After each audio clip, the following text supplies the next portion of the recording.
Good morning, Bernie. Welcome to Saturday morning in Boerne, Texas. This is the Boerne Brew. I'm Jeff Flinn, managing editor with the Boerne Star newspaper.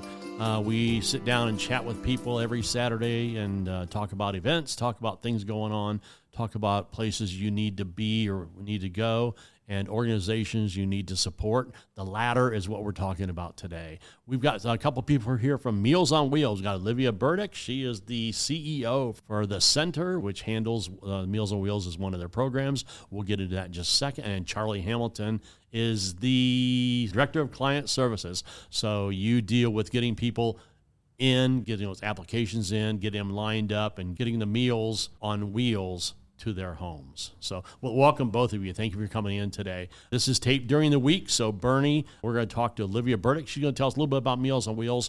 There is a little difference between the Boerne Meals on Wheels program and what you see nationally, even though they all do the same thing, which is get meals to those who need it. Welcome, Olivia. Thank you for coming in today. Thank you so much for having us. Yep. We were talking earlier about Meals on Wheels. Tell me, what you do here is so similar to what's done everywhere else, but it's different in the same sense. So the center is responsible for the Meals on Wheels program that serves all of Kendall County. We have contracts to serve everybody in need in this community, 60 plus, that needs a home delivered meal. And there are lots of different organizations or different Meals on Wheels programs all over the nation, all over the state of Texas that serve meals in their own communities. And I think that's really important because every community is unique. Mm-hmm. And so the needs of each community may look different from the next. And so to have a local program serving in that area is critical. So there is an association called Meals on Wheels Texas. That is basically an organization that provides support and guidance, education, advocacy efforts for each individual local program in the state of Texas. And then there's a national program called Meals on Wheels America, and that supports all of the programs across the whole United States in the same manner that Meals on Wheels Texas serves. Well, it's good that there's so many different divisions, but it's good because America knows when they hear Meals on Wheels, they know what it means. You know, exactly. They've come to understand now. Maybe 10 or 20, 30 years ago, it wasn't. You know, it was like, where Meals on who, what? So, Charlie, talk to me about getting people in, getting them lined up. What do I do if I have a neighbor, if my mother's had a stroke and she's going to be home and I'm living in California and you're here in Boerne? How do they get to you, and what do people have to do to be recipients? Thank you for coming in, Charlie. Yes, you're welcome, Jeff. Thanks for asking us in. I do all of the qualifying interviews for folks who express an interest in Meals on Wheels.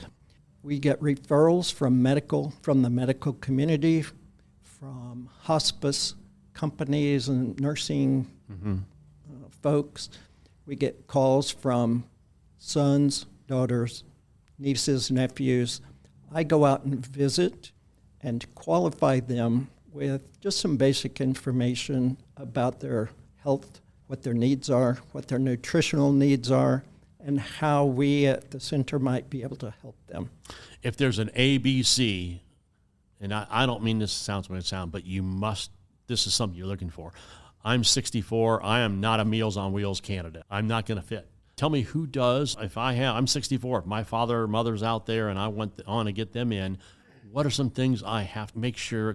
Are they homebound? Are they health-bound? What are some things that when you go out and do the site visit, what are you looking for? Great question. You pretty much hit it. You have to be 60 or over, live in Kendall County, and be somewhat disabled in such a way you can't shop, cook, and feed yourself on a daily basis. Sure.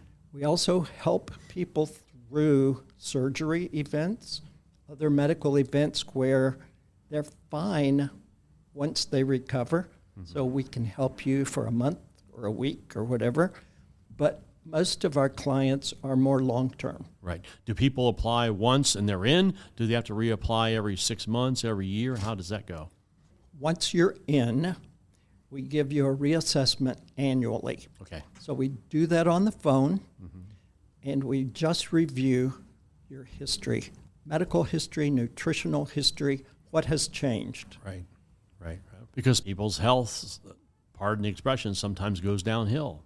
So there might be a person who's on Meals on Wheels receiving a meal, and all of a sudden they become diabetic or their gastrointestinal situation is different than it was before? Do you have to alter the meal plan or something absolutely. like that? We are very flexible. We try to make it appropriate to you today. Mm-hmm.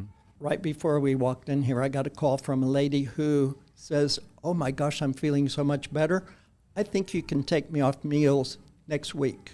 Cool. I go, well, we're so close to the end of the year. Why don't you go ahead and keep recovering? Right. And then we'll talk next week. Because everybody knows when you have a cold, you have the flu, we take medicine, and all of a sudden we think we feel better. Uh-huh. You're supposed to take that medicine for a couple more days. So she might be saying, oh, I feel great. And Charlie says, let's just keep the food coming in case. We'd rather be more cautious. Right. Olivia, he mentions today. Today, Olivia, how many people are receiving meals from Meals on Wheels today? So average per day, we do about 240 meals a day that go out all throughout the community with volunteer drivers. Mm-hmm. We could not run this program in our community without all of the volunteers that participate with us and really are the liaisons between our organization and the clients that we serve and see every day. Right. I was telling you earlier, my daughter and I did Meals on Wheels for 2 years when she was in school during spring break in San Antonio area, where they put a call out and say, hey, we want to give our normal volunteers a rest, give them a week off. So some of the people volunteered. 1 year we had 9 on our route, and the next year we had 12. And we did the routes and saw the people and dropped off the meals. And first couple times I went up to the door with my daughter, let her see the interaction, because she's new to the world of seniors at the time. Other than grandma and grandpa, she wasn't of the world. So after a while she started I let her take them up, or we walked up together and talked to the folks. And when I say talk to the folks, we talk to the folks, because Charlie mentioned Charlie Hamilton, who's I'm going to call you the intake guy. When you want to get into the Meals on Wheels program, or you want to get one of your relatives in, you call Charlie Hamilton at the center also. Correct. Yeah, call him and he'll get you taken care of. But the people that my daughter and I dropped meals off of, they want to talk. I told my daughter, we might be the only people they see all day. Yeah. Absolutely. I think a lot of times, it's Meals on Wheels, right? You're delivering that meal mm-hmm. and that nutrition, which is so critically important. Everybody needs food. But that social connection component a lot of times gets missed or I don't want to say misunderstood, but people don't understand the true value of the rest of beyond the meal of what these people are receiving and are so grateful for. And so just that time spent with them is so important. I was telling earlier, my daughter and I, we did a route, and there's one gentleman who met us at the door. He was probably 5'4", 5'5", maybe he was 5'6" in his day. like the rest of us are all shrinking a half an inch or so a year. Anyway, and he asked so politely, can you guys come in? I want to show you something. And I told him, let me find out. I'm new to this, so let me find out. And sure enough, I went and called the folks. They said, yeah, go on in. Don't worry about it. We know him. And he wanted to show us his scrapbooks from World War II.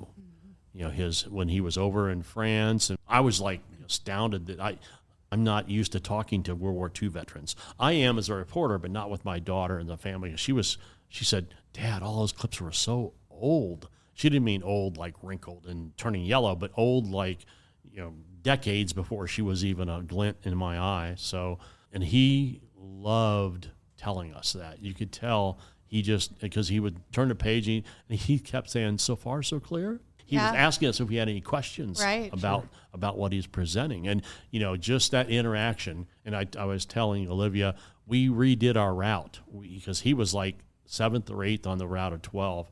And we reapportioned our route so he'd be last, so we could spend some time with him and not interrupt our delivery to our next person, Olivia, and our next person, Charlie. And I asked him, I said, now, if we come 45 minutes later tomorrow to see your scrapbooks, you don't have to take medicine at 10:30, do you? He said, no, come on in. So we enjoyed doing that. And he, you could tell he was not just enjoyed us being there, but he was proud to show somebody new what his life accomplishments were.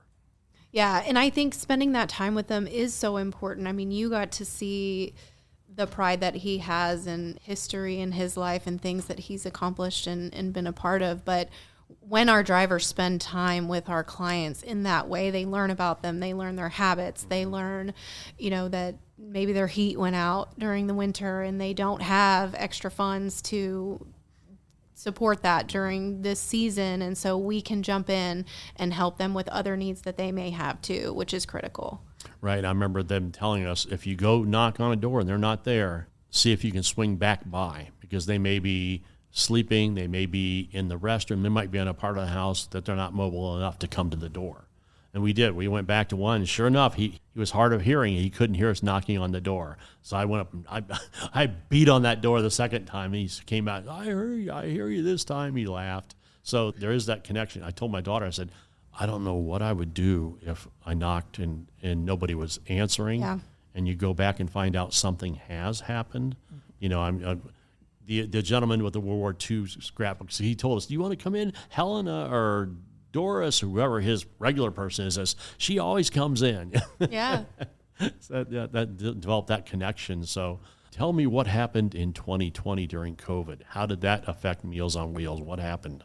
It affected Meals on Wheels in a big way, but what I can say is that if Meals on Wheels was not a program nationwide, our entire country would have been facing some huge challenges on feeding homebound, super vulnerable older adults in every community. And so the infrastructure that was already in place really got to shine because we didn't skip a day.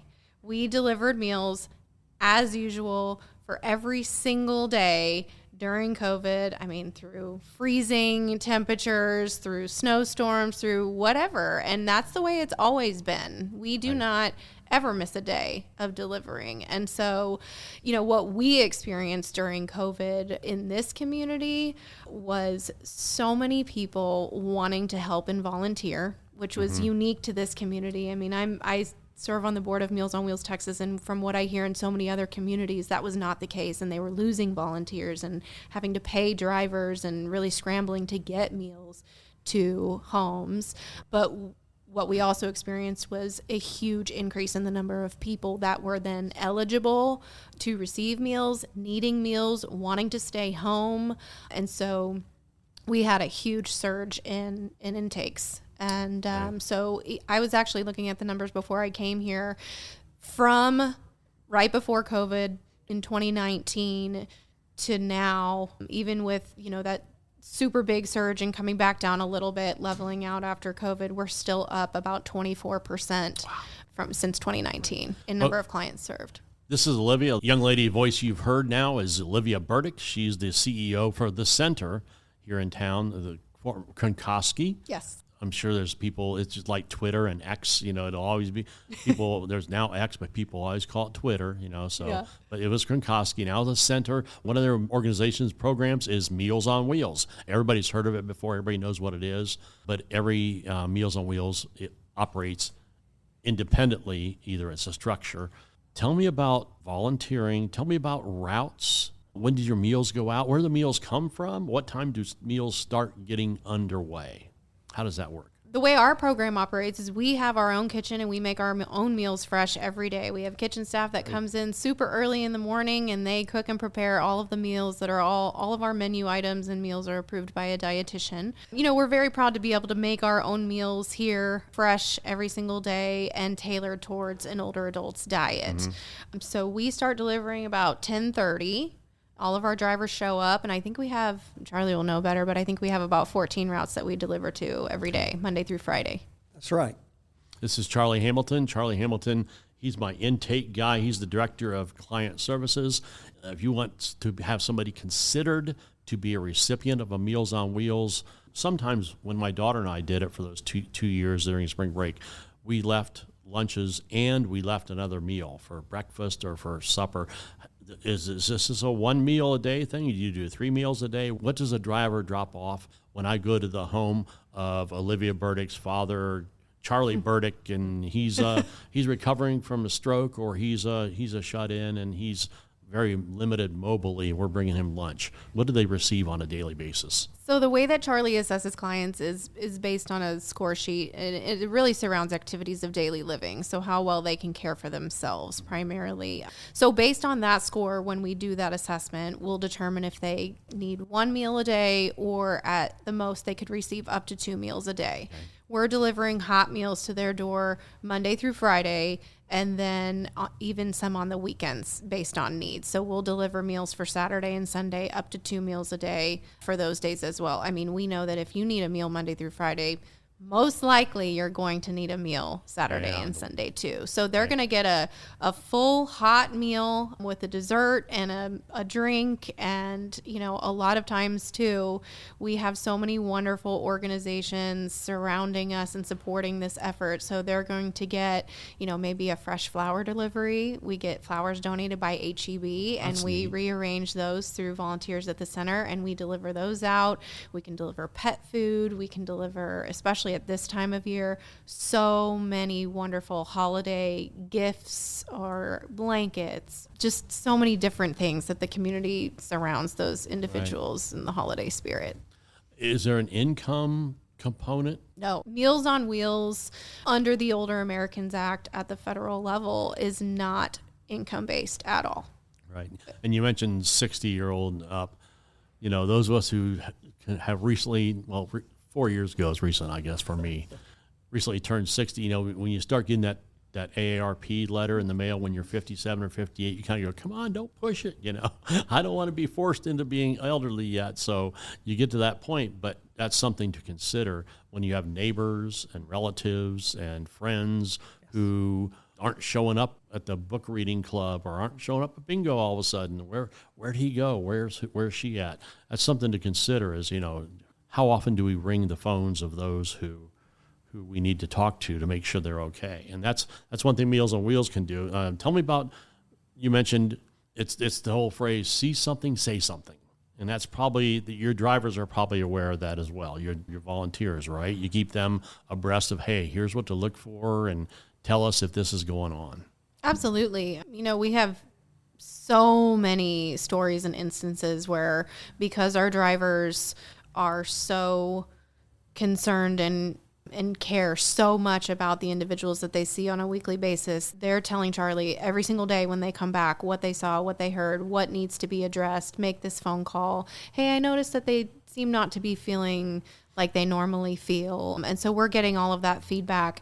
And one of the things that we're really proud of over the last couple of years is that we wanted to expand kind of the way that we serve these individuals. And so we were able to hire a director of social services who really is there to support everything beyond the meal delivery. So any of these needs that they may have as far as resources or extra help within their home, or maybe they need a ramp. Now we have a designated employee at our organization that can focus on those needs. That's cool. For these individuals, which is it's a really big deal.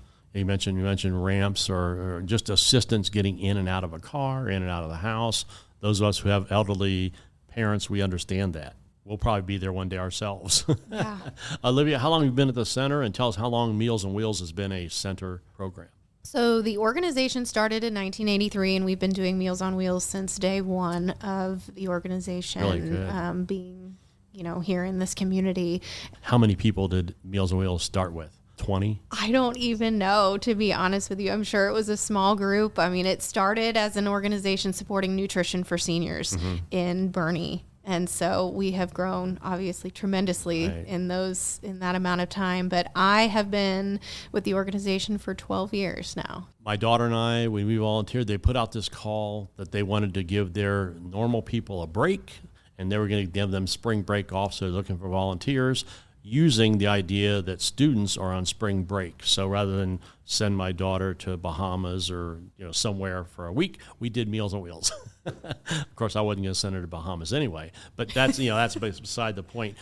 When we got active, right now, San Antonio just put out the call for volunteers for their Final Four in February or March, or April, whenever the basketball tournament is, because they're hosting the Final Four this year. So the call's out there for volunteers. How do people volunteer for you guys? Do you work through, can Jeff Flinn call and say, hey, I want to volunteer? Do you look for the champion debate team coming, or Geneva School of Bernie cheerleaders? Or how do you interact? How do you get the word out? Or if people want to get to you, how do you interact with that? We get people just walking into the center who want to volunteer in some capacity. Mm-hmm. Many of them know, as you've stated, Meals on Wheels. So we talk to them, we find out their interests, we give them an application. People call on the phone, people refer, individuals, groups put together a cadre of people and send them in. They take care of planning and making the routes. We just love them showing up. We're so grateful to have volunteers. We do 10 routes in Boerne and 4 routes in Comfort every day. Every day. Every day. It's not a day off, folks. No. Oh, it's rainy today. Sorry, you're not getting your meal. That's not going to happen. No, definitely not. Our people are so dedicated. They don't care what the weather is. Right. They know these people. They're going to hand them a meal, but they're also going to talk to them, look at them, care about them. Yeah. Folks, time to get out your pad and pen, or pull up a laptop, your Kindle, whatever you have. We'll give you a couple of numbers here you need to call. Charlie Hamilton, Director of Client Services. If you have an elderly relative, if you are that person, or you have a family member, neighbor, a person you normally go to an event with, or you see on a regular basis, and all of a sudden they're not feeling well and they can't get out and get around themselves, or you mentioned people recovering from surgery, Charlie Hamilton is the guy you need to speak with. Charlie's office at the center, 830-249-2114. That's the number for the center. That's where you'll find Charlie Hamilton, Director of Client Services. If you want to volunteer, if you'd like to do what my daughter and I did, do it for a week. Do it for not a weekend. Do it for a week or two. Just to try it out and see what it's like. You'll get to meet new people, and it's neat when the new people get to meet you too. So that, you get to talk to people who you may never have met before, but I trust you, like we did the little guy from World War II. I'll never forget. I don't remember his name, but I'll never forget him. You know what I mean? Exactly. He was always, he was there. He's a part of my history. Yeah. And Olivia Burdick, she's the CEO. Same number. You can call her if you have any concerns, you have any desires. Olivia, have you done a route? I have done a route. When was the last route, and how many people did you do? When was the last route? Well, we went out a couple of weeks ago to meet with one of our couple recipients on the program. We were creating a video for our gala that we just had in November, and I wanted to go out and deliver to these individuals, especially because they have been part of the center for as long as I have been there. And so it was another great excuse for me to go out and see Ralph and Mary again, because they're just really important to the center and to me personally, because I was able to establish a really great relationship with them when they used to come to the center and participate before they started receiving Meals on Wheels. So that was just a couple of weeks ago. But couples, how many couples is it more couples or is it more individuals when you drop off to? What would you say? I think if we had to parse it out, there's more single individuals. Right. But we do have many couples. Right. Tell me about some of your long-time volunteers. You've been here 12 years. Do you have any volunteers that have been here longer than you? We have several, and several probably is not even, more than several, volunteering for 15 plus years, probably even 20 at this point. We have volunteers who maybe volunteered for Meals on Wheels in a different city and then moved to Boerne. And so the time that they have committed to Meals on Wheels programs is just, it's incredible. The meals, for example, what are people receiving? Well, we recorded this on Thursday, folks, 2 days ago. So, Olivia, what did people get on Thursday? Today, everybody on the program is getting beef stroganoff with egg noodles and green peas. Ooh, I would take everything. And a dessert. I would take everything but the green peas. Charlie, you can have my green peas. I'll take the stroganoff. Yeah. What's spaghetti day? Is there spaghetti day or lasagna day? We do have spaghetti day, lasagna day. We just had meatloaf day earlier this week, and meatloaf is, always a top. Do you guys do like favorite. a Taco Tuesday? We do tacos. We do fajitas. Yeah. Thank you for making it real, for making food real and your people real so they can interact with people. So, we got to take care of each other. Absolutely. Yes. It's really neighbors helping neighbors, and we just help facilitate that. It really comes down to our volunteers and all the work that our staff does every day to care for our neighbors and our community. Right. Olivia Burdick, CEO from the center, handles Meals on Wheels program. Charlie Hamilton, he's the intake guy. He's the director of client services. If you have a relative, a neighbor, a friend, a coworker, or yourself, and you think you might benefit from a Meals on Wheels meal once a day or twice a day, give Charlie a call. That number again for both of them, both Charlie and Olivia, 830-249-2114. The person who answers the phone at the center, just tell them you need to talk about Meals on Wheels and they'll get you to the right people. Olivia, Charlie, thank you very much for coming in. Folks, it's supposed to be rainy. I think it's supposed to rain on Saturday. So if it is, just be careful out there. If it's not, enjoy 70 degrees. Thank you very much. Bernie, we're getting close to Christmas. You know what to do. Get downtown, spend every penny you have so our retailers will love you to death. Thank you very much. God bless. Bye-bye.